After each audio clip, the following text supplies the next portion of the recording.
প্রথমেই বলে রাখি, আমি কিন্তু ঘর গোছাতে খুব যে একটা ভালোবাসি বা পারি তা নয়, কিন্তু আমার হাতের কাজ করতে বা হাতের ক্রাফট ওয়ার্কের ওপর আমার একটা প্রবল আসক্তি আছে। তাই জন্যে ঘরের এই কোণটাকে আমি ডেডিকেট করেছি আমার ক্রাফট ওয়ার্ক রাখার জিনিসের জন্য।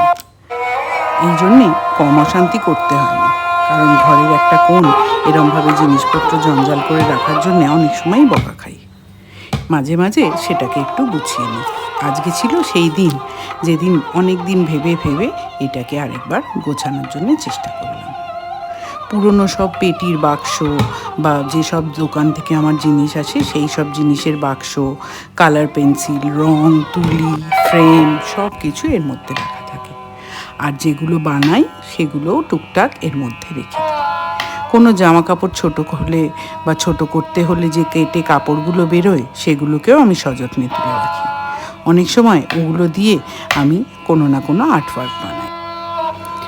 তাই বাড়ির যে কোনো ফেলে যাওয়া জিনিস যেগুলোকে বলা হয় সেগুলোকে আমি চেষ্টা করি সযত্নে কিছু কিছু জিনিস যেগুলো কাজে লাগতে পারে আলাদা করে গুছিয়ে রাখতে।